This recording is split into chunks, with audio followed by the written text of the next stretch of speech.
Singh Samti Tojamazre, Shrinvatam Swakat Krishna, Punishravna Kirtana, Fridenta Skohya Padrani, Vidunati Shristam, Nashta Presha Pajashuni, and Bhagavatam, Sevaya, Bhagavati Utamashwati, Bhaktir Bhavats Neshniki. We will be reading today Canto 4, Chapter 7, Text 21-23. Text 21.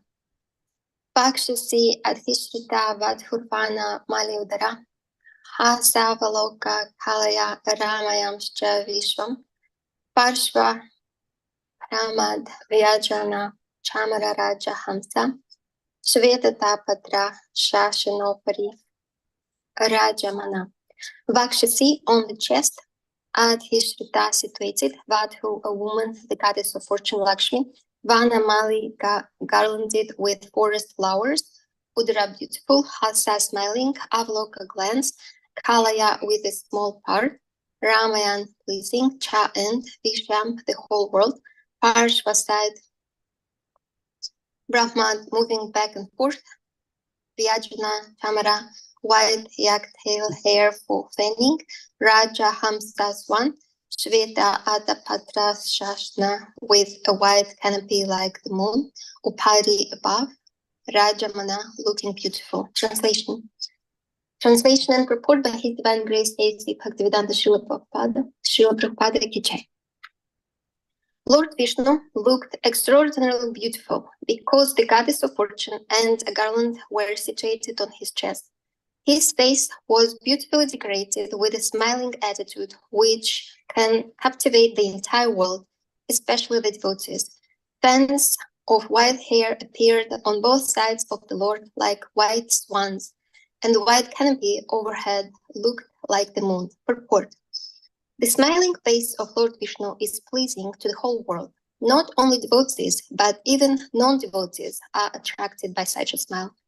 This verse nicely describes how the sun, moon, 8-petaled lotus flower, and humming black bees were represented by the fans of hair, the overhead canopy, the moving earrings on both sides of his face, and his blackish hair, all together accompanied by the conch shell, wheel, club, lotus flower, bow, arrows, shield, and sword in his hands. These presented a grand and beautiful audience for Lord Vishnu, which captivated all the demigods there, including Daksha and Lord Brahma. Text 22. Tam upagatam alakshya sarvyasura ganadya pranimu sahasutam brahmindra raksha nyaka. Him upagatam arrived alakshya after seeing sarve all suraganadya, the demigods and others, Pranimo obeisances, Sahata immediately, Uttara after standing up, Brahma Lord Brahma, Indra Lord Indra, Sri Aksha Lord Shiva, who has 3 eyes, Nayaka led by. Translation. As soon as Lord Vishnu was visible, all the demigods, Lord Brahma and Lord Shiva and Gandharvas, and all present there, immediately offered their respectful obeisances by falling down straight before him. Purport. It appears that Lord Vishnu is the Supreme Lord, even of Lord Shiva and Lord Brahma. What to speak of the demigods, Gandharvas, and ordinary living entities? It is stated in a prayer, Yam Brahma, Varunendra, Rudra, Marutha. All the demigods worship Lord Vishnu. Similarly, Hyana Vastita Tadgatena Manasa Pashanti Yam Yogina. Yogis concentrate their minds on the form of Lord Vishnu. Thus, Lord Vishnu is worshipable by all demigods, all Gandharvas, and even Lord Shiva and Lord Brahma. Tad Vishnu Paramam Padam Sadam Pashinti Surya. Vishnu is therefore the Supreme Personality of Godhead, even though Lord Shiva was previously referred to in prayers by Lord Brahma as the Supreme.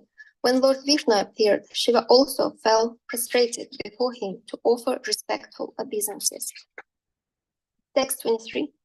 Ta tejasa hatarcha sana jivasa sadvasa murtna drajanjaliputam upatasthur dokshajam.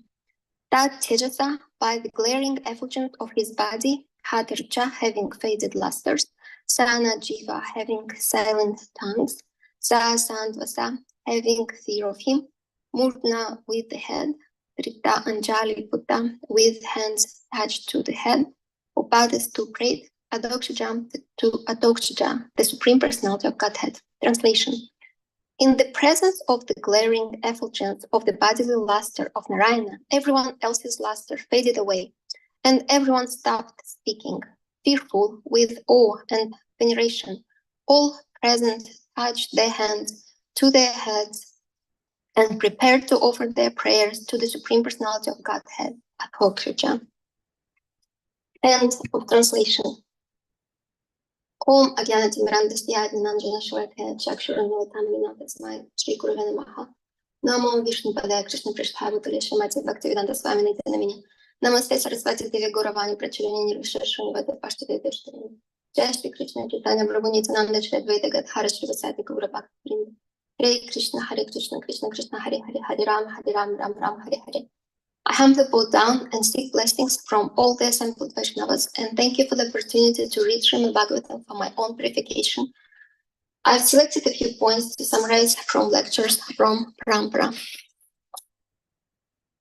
Many people think about spirituality, but not many can truly understand the proper meaning of the absolute truth.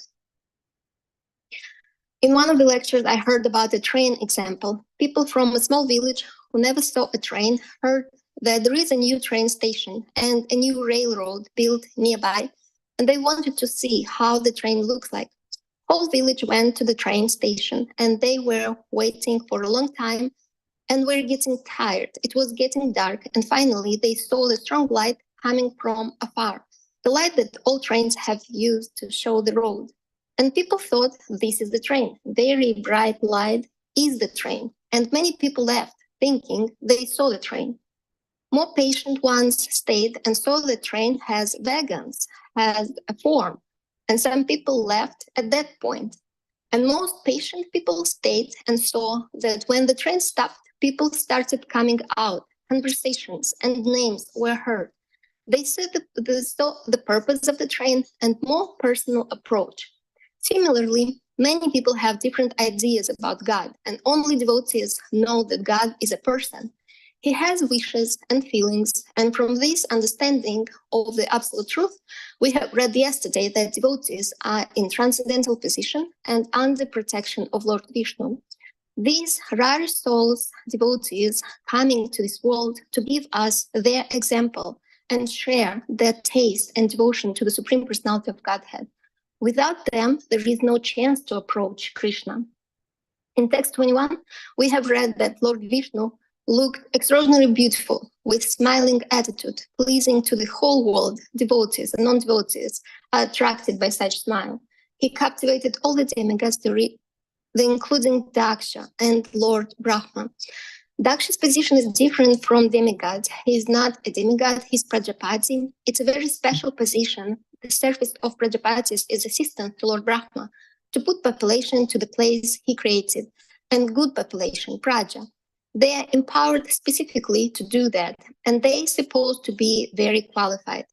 It's a mystery, qualified and disqualified. The Lord appears with a smile. The Lord has pastimes and many things behind his smile. In this text, Srila Prabhupada says that Vishnu's smile captivates entire world, especially the devotees.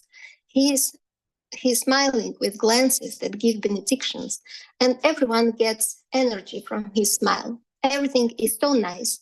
The deity smile is so winning, so pleasing and pacifying for the heart of the devotee who takes darshan. The verses we have read today are mantras for meditation for those who worship the Supreme Lord. In text 22, we have read that everyone who saw Lord Vishnu fall down straight before him, offering respectful obeisances. Lord Vishnu is worshipable by all demigods, including Lord Shiva and Lord Brahma. This age of Kali is the age of confusion. It's very hard to understand who is the absolute truth and where one can get knowledge. Some people say Shiva is the supreme. Here we have read that Lord Vishnu is the supreme and Shiva is offering obeisances to him. Vaishnavas know from various scholars and from authoritative scriptures that Krishna, Vishnu, is the supreme. He has personal and impersonal energy. Impersonal energy is predominated by personal. Devotees are humble servants of God and of each devotee of the temple. The criteria to become pure devotee: love everyone more than yourself. Kirtan, prasad, and book distribution make devotees. People come, join temples to serve Krishna. In text 23, we have read that glaring effulgence of the bodily luster of Narayana was so beautiful that everyone else's luster faded away. When the sun comes out, the light of a small candle fades away. Today we have read about beautiful description of the Supreme Personality of Godhead, which is very rare in other scriptures and religions. He is extraordinarily beautiful. The Supreme Personality appeared and everyone around completely overwhelmed. He appeared alone, but he never alone. He has all this paraphernalia with him, fans and all the other things. All of them are coming with him to complement the beauty of the Lord. We can imagine this very nice setting, his appearance, and like a very nice festival going on around him. Such a pleasure when he comes. They could experience the power and majesty of the Lord, happiness and pleasure of meeting the Lord, the beauty of the Lord, the desire to please the Lord with awe and reverence. They are careful to not displease him. And there are different aspects of Lord we worship. Krishna as the Supreme Personality of Godhead. Arjuna, by the mercy and grace of the Lord, saw the universal form of the Lord. The absolute truth, the infinite, chooses to reveal himself. When only Lord chooses to reveal himself, we could see him. Then we could comprehend him, not otherwise. He blessed Arjuna. Arjuna couldn't comprehend him with his normal senses. He received from Krishna divine vision. And Krishna showed how he was everywhere, doing everything in his universal form. There is nothing but God. His hands, faces, all different activities are going on, all elements of material world. And Arjuna was very fearful, and he said, "Please, I have seen enough," and asked to see the four-arm form and two-arm form. And finally, the universal form became Krishna, his friend again, and fear went away. Fear interferes with intimate love of devotees that worship God only for the God's pleasure. When one worships God for something else, when one worships expecting something, then other forms of God appear. If one wants to live on the same planet as the Lord, or to get the same opulences of the Lord, one can go to that place. The Lord exhibits that form, and one can be part of the atmosphere. Devotees not think about themselves. They are not worshiping God for something. They don't ask God for anything. They don't want anything from God. They worship God because they love him. They go to that place where he exhibits that feature of himself. As a person, he reciprocates love and relationship. Therefore, they love God according to God's desire. Therefore, there are different arrangements. One can love God as son, love him as a friend. The idea that God, controller, destroyer, wouldn't be there. We don't love him because of that. We love him because he is the most attractive person, most wonderful person. Then there is no fear. And then there is no awe that comes from fear or power. There is awe that comes from love, from his wonderful behavior. It is a different kind of awe. The Lord reciprocates with everyone's individual desire. As long as one follows the process that he gives, God fulfills one's individual desires. On the spiritual platform, there are spiritual desires. You can go to spiritual world and live eternally, enter different moods. Through these narrations, we hear stories about different devotees, different caliber of devotees, different ways that people worship God and perceive God. When you compare all of them, we can find the topmost situation in Vrindavan, where God is being himself and doing what he wants to do. Serious people in spiritual life think what relationship they want to have with the Lord, and fortunate ones can achieve that relationship. Then it is the perfection of human life. Finish with the circle of death and birth in material world. Finish with material body and go live that particular relationship, eternal, with the Supreme Personality of Godhead. I'll stop here. I apologize for any shortcomings during reading and summarizing. Vancha kalpatarubhyascha sunt că abia ce a, нам потрібно